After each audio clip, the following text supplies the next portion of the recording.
Okay. Ni tanda Okay. Okay. Hi, good morning. My name is Nur Syahira Alia. So, I'm your counselor.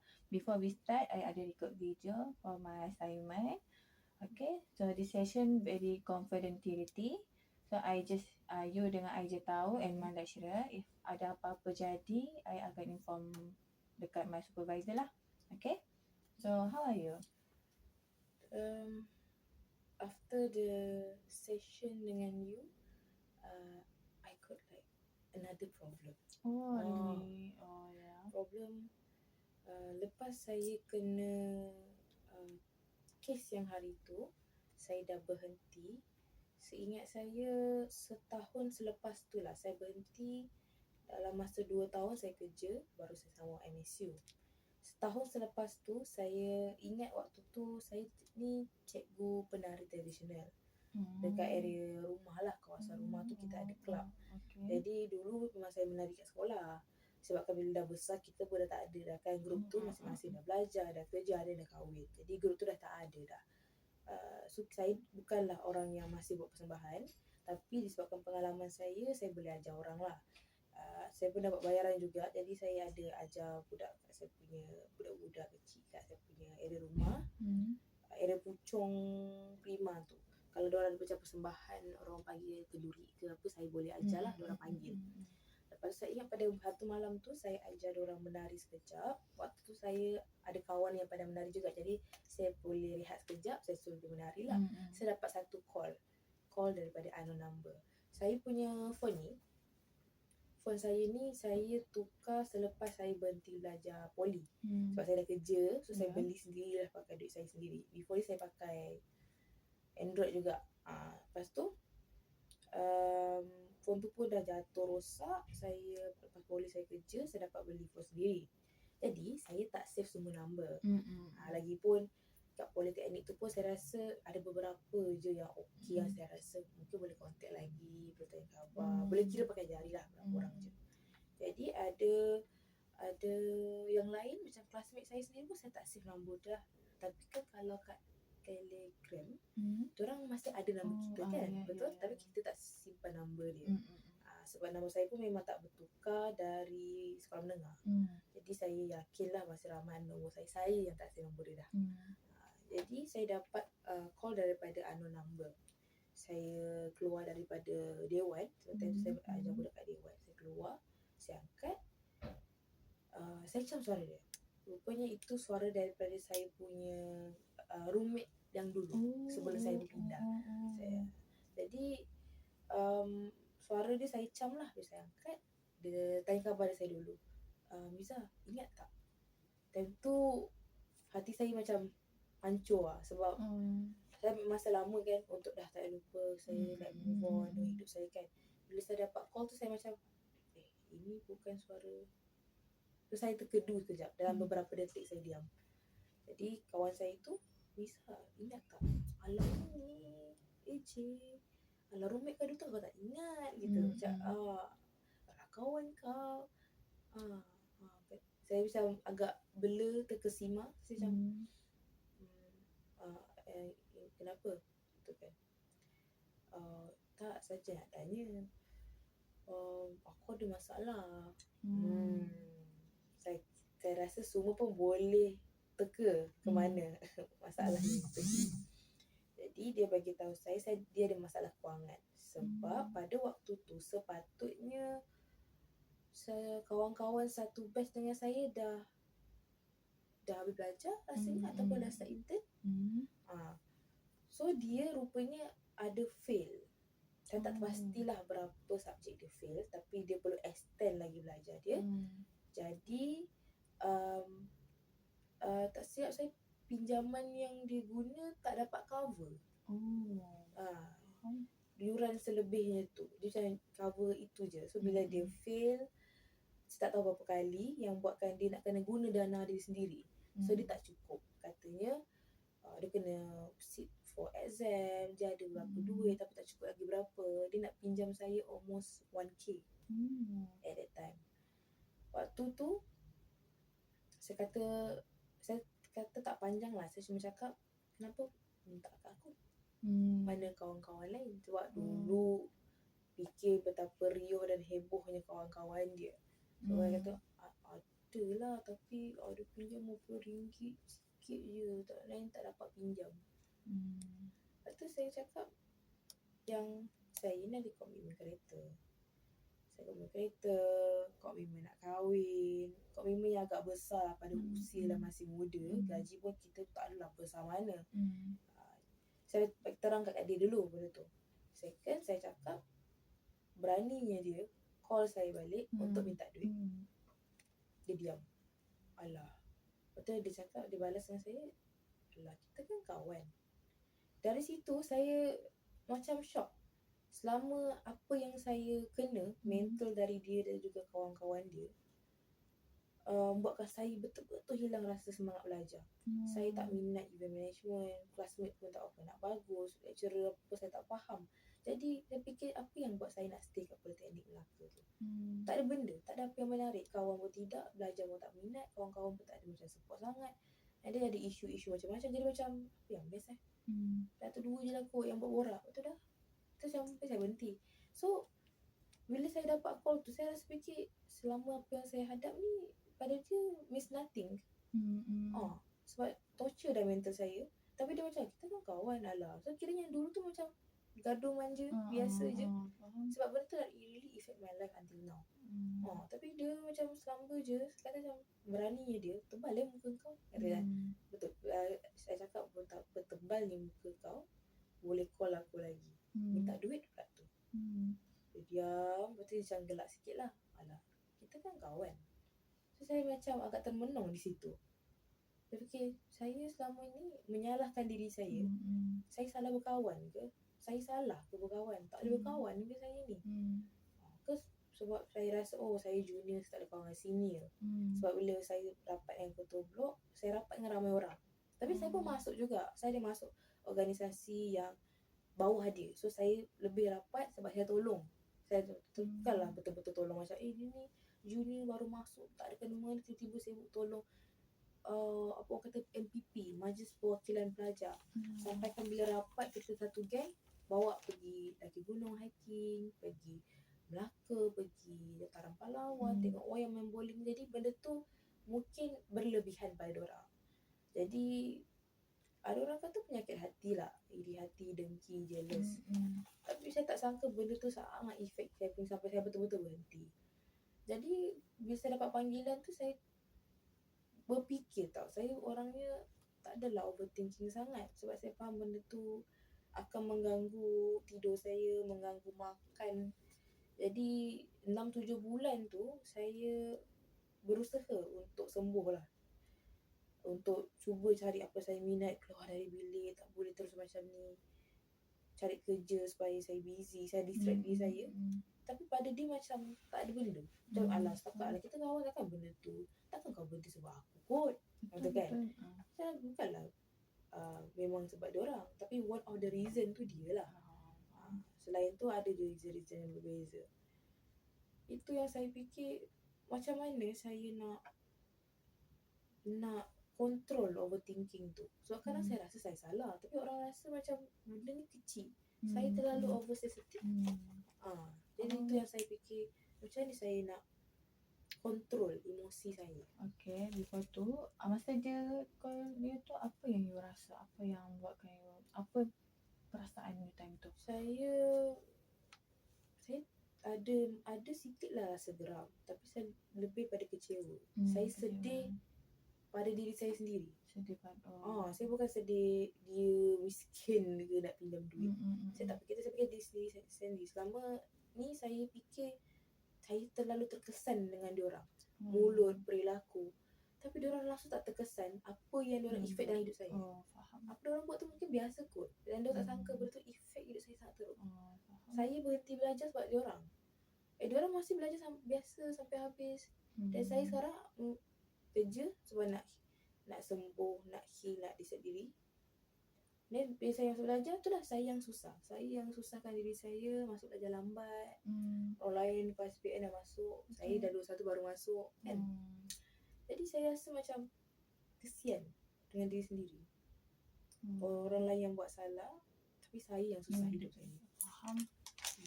Nak kena mula balik lagi semua. Orang lain dah mungkin dah intern, dah kerja. Saya baru nak sambung. So apa yang you jadi ni, you rasa you salahkan diri you sendirilah.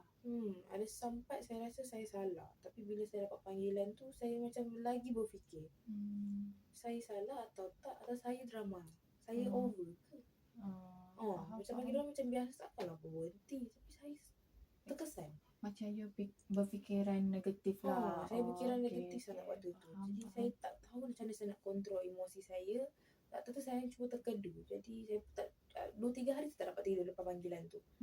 Sebab saya bagi tahu dia, tengoklah nanti saya pun ada kat kereta apa semua. Saya tak boleh nak bagi jawapan malam ni sebab waktu tu dia nak duit tu malam tu juga. Dia nak duit malam tu untuk saya transfer. Lepas tu saya cakap yang kalau malam ni tak pasti saya tak boleh bagilah, paling awal pun esok. Tapi tengok macam mana. Tapi saya memang dalam hati tak nak bagilah. Saya pun tak dapat dengan dia, saya belum tentu rasa dia datang balik kan. Tapi saya ingat saya dah tak heran tau benda tu. Saya macam tak malunya dia ni. Lepas je call tu dimatikan, bila saya bagi tahu yang saya tak boleh bagi dia duit sekarang, paling awal pun esok saya akan update lah. Kalau saya nak update, jadi saya nak settle je call tu. Saya dah end call, saya terus masuk dalam dewan. Saya beritahu kawan saya tak boleh teruskan. Saya kata dengan dia, teruskan aja, saya nak keluar. Tapi memang tak boleh balik lah. Kata saya tak ajar balik budak lah. Pada pukul berapa tu kelas pun nak habis. Tak ajar lah, selebihnya saya balik. Saya ambil ambil kunci kereta. Saya drive tu, kadang fikiran negatif tu sangat bahaya. Saya pun aware benda tu, tapi saya pun perlukan cara-cara macam mana saya nak control, macam saya nak detect. Sebab pada waktu tu saya tak tahu. Saya rasa macam bila saya pakai negatif, saya just bawa kereta, saya drive ke mana-mana, dan saya sendiri baru sedar saya dah sembuh. Lepas saya dapat satu panggilan, saya rasa sebab sangat. Saya rasa macam orang rasa benda ni kecil je, like saya tu terkesan sangat besar. Macam tu. Sampaikan saya sanggup berhenti belajar, menyusahkan diri balik dengan pandangan orang, saya ni SPM je. Maka masa lama mak saya nak pujuk tu saya sama belajar balik kerana harga diri dan juga masa depan yang lebih bagus lah.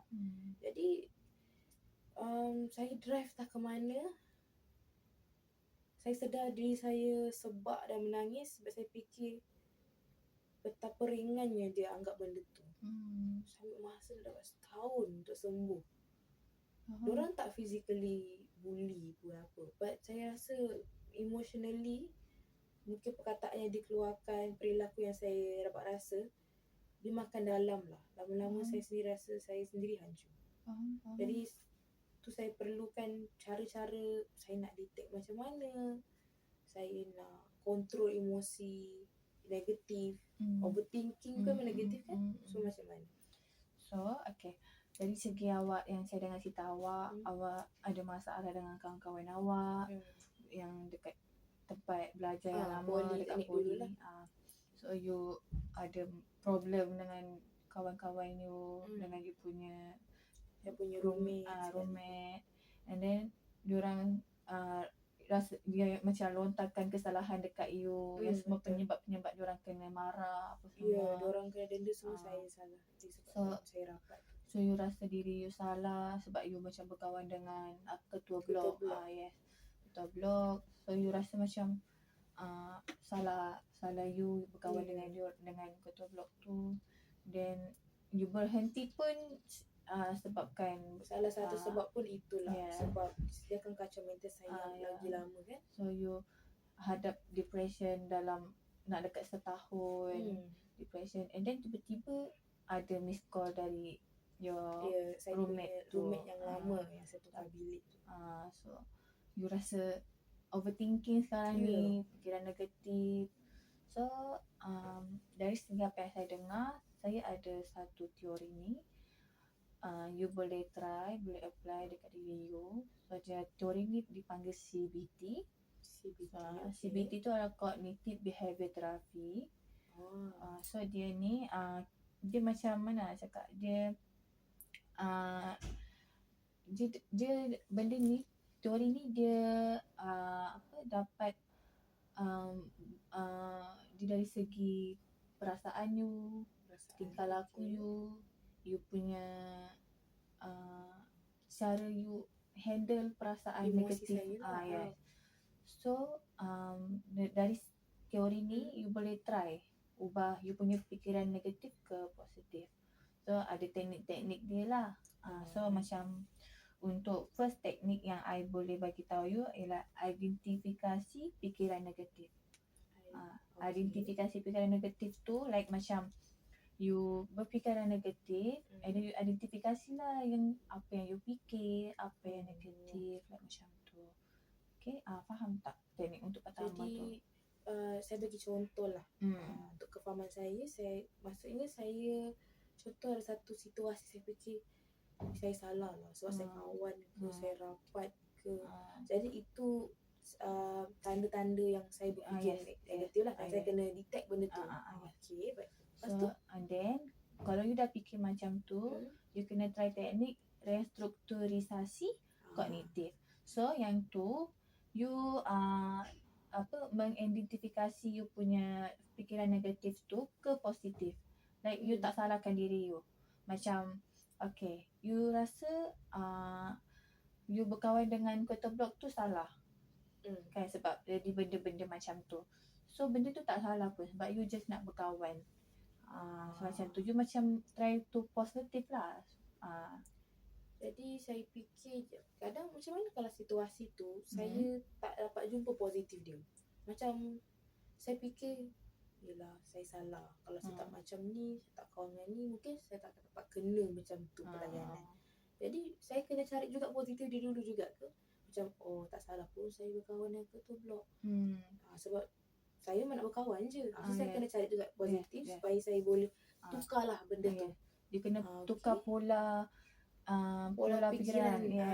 Pola fikiran negatif you ke positif. So supaya benda tu tak efek dekat you punya kesihatan mental, kesihatan fikiran. Sebab kalau you terlalu fikirkan negatif, so you senang untuk jadi emotion. Cepat emotion. Macam tu lah. Okay, faham? Ada selepas tu saya kena buat apa lagi? Lepas yang tu kena ada latihan perilaku. Latihan. Yes. Latihan perilaku ni you melakukan atau mengubahkan tingkah laku you ke positif. Like dari segi pemikiran, dari segi perasaan, dari segi tingkah laku you. You try belajar untuk jadi lebih positif. Yes. Lebih positif. Lebih dari macam mana nak cakap, macam contoh you buat satu benda ni, contoh you pergi kelas, you rasa you tak ada semangat nak belajar, tapi you kena fikir positif, like I kena belajar, I kena habiskan belajar demi parents you. Macam tu, like you saya try pun kena cari juga tujuan dan sebab untuk saya teruskan. Sebab selama ni saya rasa macam saya belajar untuk apa, saya kerja untuk apa. Selepas kejadian tu lah, sebelum ni saya dapat kesan kalau panggil apa, excited macam saya nak buat ni, saya nak belajar, saya nak pergi kelas. Tapi selepas saya dapat rasa kejadian tu, saya jadi macam teruskan tu tapi kosong, macam kelas okey lah, tak pergi, terlepas terlepas apa macam tu. Jadi saya pun kawan kat MSU pun ada detect saya sangat-sangat tak berapa nak ambil tahu pasal MSU. So macam timetable ke apa, saya macam tak tahulah, sekejap lah tanya ke apa, saya tak kurang sebab saya tak ada semangat, reason yang kuat macam ada apa esok, esok kita pergi sini, ada event lah, saya tak ni, saya tak ambil kuat sangat sebab semangat tu masih tak se-wow dululah saya rasa. So maybe you boleh try guna teknik latihan perilaku ni. So you macam ubah jadi positif, try join your friends, pergi mana-mana event, ambil semangat balik untuk belajar, untuk apa semua. Sebab sekarang pun saya cubalah untuk buka diri saya, untuk tak terlalu melayan perasaan, duduk kat rumah, berkurung. Jadi saya kerap keluar lah. Kalau saya dapat tahu ada kawan-kawan ajak pergi event ke apa, saya fikir kalau daripada saya duduk kat rumah je, saya lagi kan negatif tu lagi kuat daripada positif. If you berkurung kat rumah, berkurung kan, kita tak ada apa nak buat. Jadi kita macam fikir kadang-kadang ada something triggered ataupun kita flashback balik tau. Walaupun kita tak nak ingat benda tu. Jadi saya akan kerap menyalahkan diri lah. Saya rasa macam kalau saya tak macam ni mungkin tak kena macam ni. Tapi berbulan-bulan Alhamdulillah saya dapat kawan dan juga orang lain juga saranan juga cik yang buatkan saya fikir, saya jumpalah positif-positif daripada negatif pemikiran yang saya salahkan diri saya. Saya fikir macam politeknik memang tempat dia sangat ketat, macam asrama. Jadi untuk orang macam saya yang dah biasa hidup agak bebas lah, saya sendiri rasa jiwa saya memberontak. Dan juga seniority dia, awak boleh tengok politeknik dan UiTM pun lebih kurang sama. Memang seniority yang rasa kalau diorang ni even sama umur, kita perlu hormat sangat. So even kalau orang biasa nak berkawan pun rasa pelik, nak berkawan rapat. Jadi saya selalu cuba untuk cari positif, macam saya tak salah, tapi sebabkan diorang terlalu ini, terlalu macam ketat sangat, macam wow diorang ni MPP, diorang ni ketua blok apa. Untuk budak biasa berkawan tu orang akan pandang macam pelik kan. Di MSU tak macam tu. So saya sangat berjumpa satu pengalaman yang sangat baru bila saya bandingkan politeknik dengan MSU. Saya nak berkawan dengan siapa ke, dia sem berapa ke, no one will question benda tu. Budak ni baru masuk dia kawan dengan sem 5, sem 6, tak ada. Benda tu hanya dapat rasa pada sekolah kerajaan saja, politeknik ataupun UiTM. Tapi dia pun depends juga dengan surrounding kan.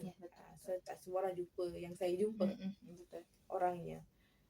Saya pun akan cubalah cara cik untuk lebih lagi openkan diri saya supaya saya tak terlalu jatuh dalam pemikiran yang negatif. So macam mana awak rasa okey ke teori yang saya bagi ni untuk saya boleh cuba lepas ni dulu untuk cuba detect dulu macam mana saya dapat detect. Saya boleh buat latihan juga untuk ubah pola fikiran saya supaya benda tu tak efek saya punya hidup lah. Tidur, makan kan. Sebab itu pun ada banyak lagi stres-stres yang berbeza sebab kita pun makin dewasa. Jadi banyak stres yang study sekarang, assignment. Jadi saya cuba untuk tak nak stres benda-benda yang mungkin kecil, mungkin remeh. Saya rasa macam ada banyak lagi benda saya akan stres lepas ni. Okay, lepas ni awak nak awak punya goals untuk diri awak macam mana, apa? Goal saya berazam untuk tak terlalu berfikir keras lah. Sebab saya faham manusia pun susah nak kontrol kadang-kadang, kadang-kadang terfikir juga. Jadi apa yang saya cuba, macam apa yang cik sarankan saya keluar, saya tak berkurung. Kawan-kawan ajak pergi event ke apa, kalau memang saya boleh pergi, saya pergi. Saya tak macam terlalu lain, tak apa, tak nak lah, nak duduk dalam bilik je.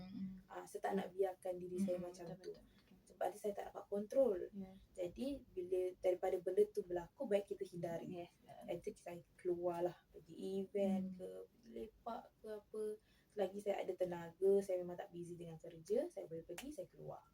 Jadi goal saya berazam untuk tak terlalu memikirkan negatif lah. Tapi saya kena cuba dulu cek punya teknik untuk saya detect dulu positif, baru saya boleh tukar pola fikiran tu. So I nak terangkan, so CBT ni dia actually bagus untuk depression, untuk ada yang ada sakit mental atau apa. So I hope you boleh try I punya cadangan ni dekat you. So awak rasa awak boleh tak tetapkan teori ni kat diri awak? Saya kena cuba dulu macam mana untuk terapkan. Sebab kadang tak konsisten juga. Ada masa saya cuba jadi, kemungkinan ada masa saya cuba tak jadi. Mungkin depends dengan situasi jugalah, macam mana saya dapat kontrol emosi tu.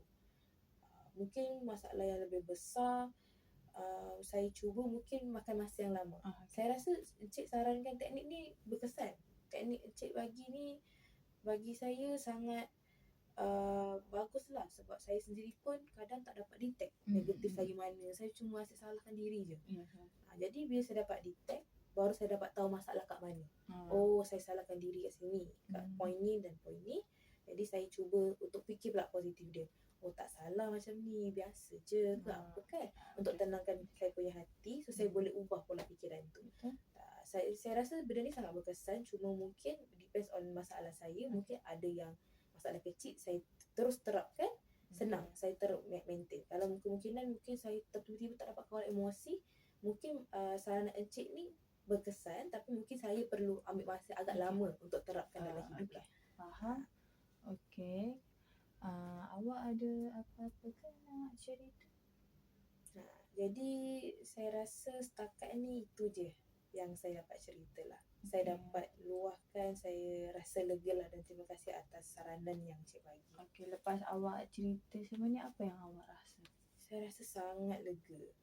Sebab kadang bila saya cerita, tak semua kawan boleh faham. Kan tak semua manusia pun boleh faham sebab dia tak berada di tempat kita. Jadi kadang-kadang ada reaksi-reaksi yang saya rasa kurang sedap. Jadi saya sangat memilih orang untuk meluah.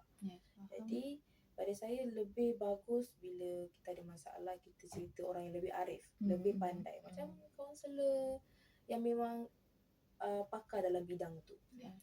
Jadi apa je reaksi dorang akan bagi saranan, pendapat, apa yang kita hadap tu pun dorang boleh rumuskan. So kita baru faham masalah dia kat mana. So saya rasa lega lah sekarang. Okay. So sekarang awak dah rasa better lah sebab lepas awak luar semua tu. Okay, if tak ada apa-apa yang awak nak cerita, saya nak end this session. Boleh. So nanti lepas ni I akan jumpa you untuk I nak tengok you punya ada peningkatan tak dekat diri you, macam mana. If ada apa-apa I end session ni. Boleh. Thank you. Sama. Berapa lama? Boleh lah 70 minit. Berapa?